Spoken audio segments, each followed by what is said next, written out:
I know I said that the next story is due to come out on the 24th of November, but what can I say? I heard this story and thought I ought to share it with you, since I have such a crippling need for external validation. First off, a quick message to all those attending the Ghost Walk on the 30th of November. Yes, I'm still banging on about it, and I'll continue to do so. Thank you to all those who have bought tickets for the up-and-coming charity Ghost Walk. It's a worthy cause. And to all of those who have shown interest, cough up. I'd like to see you there. I have been trawling the streets like a local hooker, flogging my wares, but unlike the local hooker, I haven't had much interest. Could be the moustache. But it's more likely the fact that I've spelt Llanharan wrong. However, I forked out for the posters now and can't afford to get new ones done. But also, there isn't enough time for me to have them printed, delivered, and to have my fat arse traipsing around all of Cardiff pestering locals like a diseased pigeon. We will all have to agree that I am a donkey.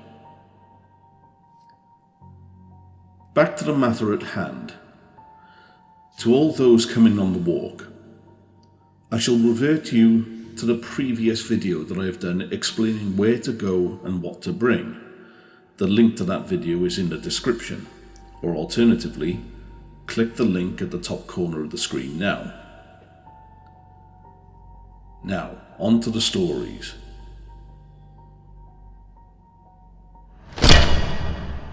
Llanharan is a small village in between Cardiff and Bridgend. It is a quiet village with a few shops and pubs, but this story is based around a house which used to be the Old Library. I've had great difficulty finding information on the Old Library. I have no idea when it was a library, or whether the house that is currently in the location was constructed after the library was demolished. The stories were donated to me by a young couple who wished not to be named, so for the purposes of this video, I shall refer to them as Deirdre and Franklin, as well as their young daughter, who I will call Jenny. They aren't going to be too happy about these names, but at least it hides their identities. I do apologise. Not really. The couple moved into the house in mid-2013, and very quickly, things seemed slightly off. The feeling of not being alone, or that someone was watching, occasionally swept over Deirdre. Every now and then there was a hint of something in the peripheral vision, the glimpse of a figure standing in the corner of the room that would vanish as soon as she turned to look at it. I will say that both Deirdre and Franklin are skeptics, especially Franklin. However, sooner or later this would change. Every morning, Deirdre would open up the curtains and begin the various chores that come with being a new mother. Things such as getting little Jenny dressed and ready, and giving the house a quick spruce up. On this day, however, whilst Franklin was in work, Deirdre decided that she'd pop Jenny in the stroller and head to the shops. They hadn't been gone long before returning home, only to find that the curtains were now closed. Odd, since Franklin was working away and either of their parents weren't nearby.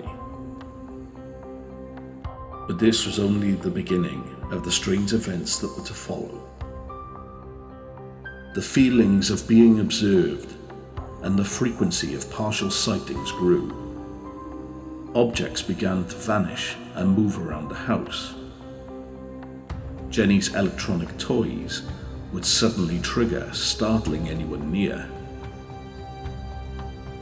At this point, little Jenny had only just begun to make noises resembling words. Noises such as mum or dad. But on several occasions, Deirdre had noticed that Jenny had awoken from midday naps, or woken up first thing in the morning, and had started to babble, When her mother had entered the room, she had begun pointing past her and saying, "Man." Whenever Deirdre turned, she was met with an empty room and an eerie silence, as though someone was still silently watching her. Sounds of Jenny attempting to talk to someone, filtering through the baby monitor, became a frequent event, and the sightings in this particular room only increased. On one occasion, Deirdre had been in the room tidying her daughter's toys when she suddenly felt someone breathe on her cheek.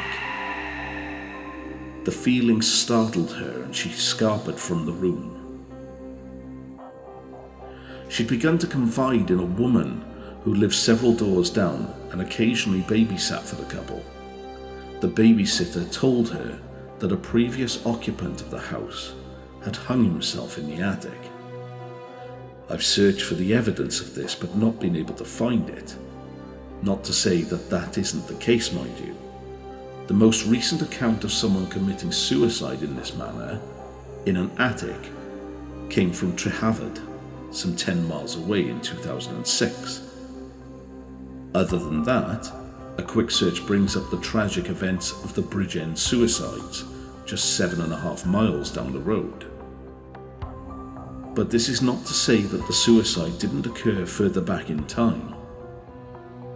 It's just that I haven't been able to find it. Things came to a head when the couple suddenly began hearing a buzzing sound coming from somewhere in the house. Initially believing that the sound was coming from an electrical fault with the old cabling throughout the house, and fearing for the safety of Jenny, the pair began searching for the source of the noise. They traced it to the first floor of the house where the sound was much louder, and then to the attic. Now I will say that they hadn't actually been in the attic until this point, and had very little idea of what was actually up there.